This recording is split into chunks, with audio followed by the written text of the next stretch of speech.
Okay, I had a fellow who asked me about my motor speed controller that I use for my trolling motor, and he was saying he had a problem with his overheating.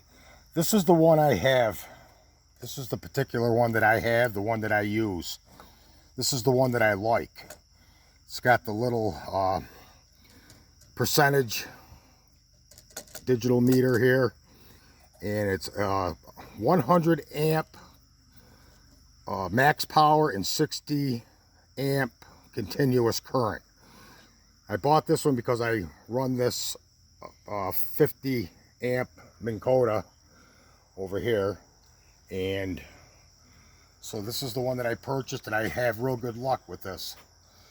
But when I first bought it, I put this in an enclosure without any fans or anything, and after a short while of having it on high speed, it got real hot. It actually started to melt the plastic box I had in, which is this one right here. It warped the bottom of it a little bit. I didn't have vents in it like I do now, so there was a heat problem there, so I decided I'd try to use a fan. So here's the fan that I used. There's 3 sizes of these fans. I tried this big one first. It was a little loud. It whined a little bit. This one was a little bit, this was not enough, but this is the middle size one, and this is like, this is 40 by 28, this is 40 by 8 or 9 or something like that, and this is 40 by, I think, 15, 16 millimeter. Anyway, they're Sunnen fans. Well, that's a brand name, but if you looked up Sunnen fans, you'll see these on eBay, and they're fairly cheap, and other brands make them too that are actually a little cheaper, but I find these to be the best, the Sunnens. But this middle size one's the one I use. This does the trick. So anyway, what I did was I made the well, let me not jump ahead of myself here. Let's get to this. I figured when I put this in the box and when I added my fan, I would just run the 2 fan wires off the 12 volt that I use to power this, and I hook it up to an on-off switch so I could turn it off so it isn't constantly on when I'm stopped. And I hooked it up like that. I have this fan glued right to the back wall here behind the vent. There's the back. It's in here like that. I just put this vent here so water doesn't get in. This thing isn't real waterproof, but I don't go out in real bad weather, and if it does rain real hard, I just throw a garbage bag over everything there. But anyway, I made this box because the first one I had was just laying on the floor, and I had to reach down and use the knob and reverse and forward, and it was just a pain in the neck to steer and do that. So I made this. I popped a hole in the bottom of this and put a belt on here. I made this knob here, and now I can control it like that. See, my fan, my prop is going now. Now I can control it with one hand, and this is just for forward and reverse is the only thing I have to do by hand, and that's no big deal. You can't go backwards to make it go in reverse. Everything's forward. You got to go to the right to go forward and to the right to go in reverse. But anyway, I tried to hook this fan up to the power in and power out of this, and I figured that'd be all right. But I found out after a couple of these burned out shortly after putting them in, that for some reason, when you hook this up to the battery, it changes the voltage of your battery. And I'll show you what I mean. So I got it hooked up. I got my trolling motor with the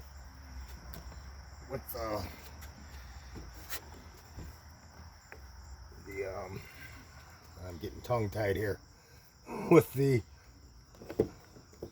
speed controller hooked up to this battery box. Okay, and as you can see here, I have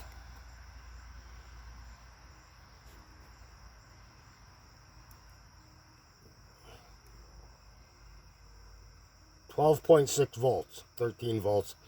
battery's charged up pretty good. But that's what I got. And that's with that speed controller off. Now watch when I turn it on. Alright, I'm going to turn it on now.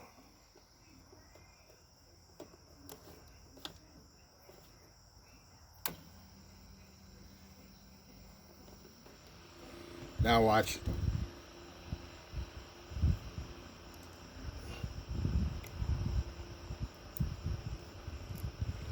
Let me get a good reading here.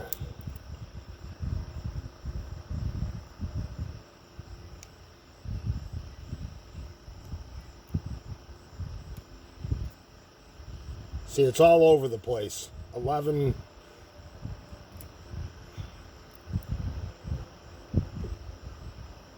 It's not reading 12 volts anymore. It just jumps all over the place.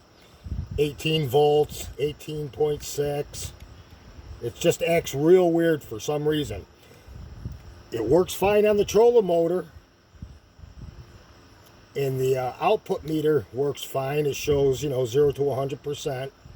But, see, it's just all over the place. It's crazy. And I don't know why. I'm not an expert at electronics. I have a friend of mine who's an electronics, or an electrician by trade, but he really doesn't know why either. If there's somebody out there who could explain this, I would really appreciate it. So, I probed on the circuit board itself. Different places on this circuit board. That would be a constant 12 volt. I couldn't find anything. Anything I touch in here does the same thing. So I figured, well, there's really no way that I know of around it.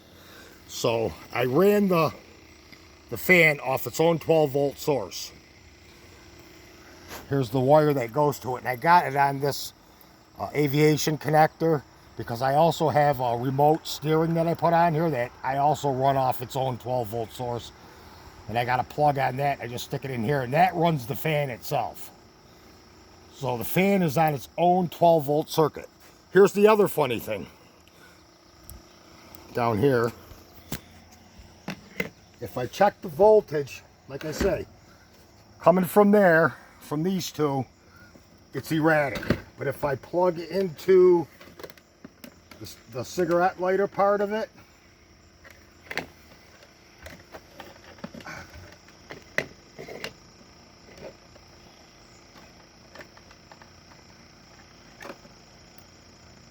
it shows 12.2 volts. Perfect. Now, the way this is wired, it runs through a little circuit board before it comes out of this plug, and something with that circuit board regulates that. I'm not sure how it does, but I plug my fan into this, because I have these hooked up to my batteries just to give me added power. I use 3 batteries, and this just gives me a little longer battery power. So I hook these up to terminals. I hook all 3 batteries together, this being one of them. But I use this plug for the 12 volt fan, because this shoots out 12 volt. If I hook it up to that, it's going to be, if I just hook it up to the 12 volt coming out of the batteries itself, it burns the fan because of that erratic voltage output. 18 volts, that's a lot. I don't know why it does it, but it doesn't affect the way this works though. So I just figured it'd be easy for me to make a video to explain this to you. This is the one that I use. It's 100 continuous, or 100 max, 60 continuous. And that's the side, puts out 47 to 50 amps. So I figured this would be adequate, and it is. These things are pretty awesome. I've had the one in here for quite a few hours now, and it still works really good. But like I say, I made an inlet. I cut a hole just as round as this, and I just glued it right to the plastic, blowing in. It sucks in here and it comes out here, and you can actually feel the heat coming out, and it keeps it nice and cool. Now when I touch this, after it's been running for a half an hour, it's cool to the touch. And I bypassed the switch in here. I just went directly to the wires going down, so the switch doesn't get hot. So nothing gets hot on this at all. The wires stay nice and cool. I'm happy with it. Works really good. So yeah, this middle size one, got these three sizes here, 40 by 28, 40 by, I don't know what it is, 20, or, and you don't want to use that when it's not enough. This middle one seems to be the one that works really well. So I hope I explained that well enough, and I hope you understand it, and hope somebody can figure out that weird voltage output, and well, good luck to you. Thanks for watching.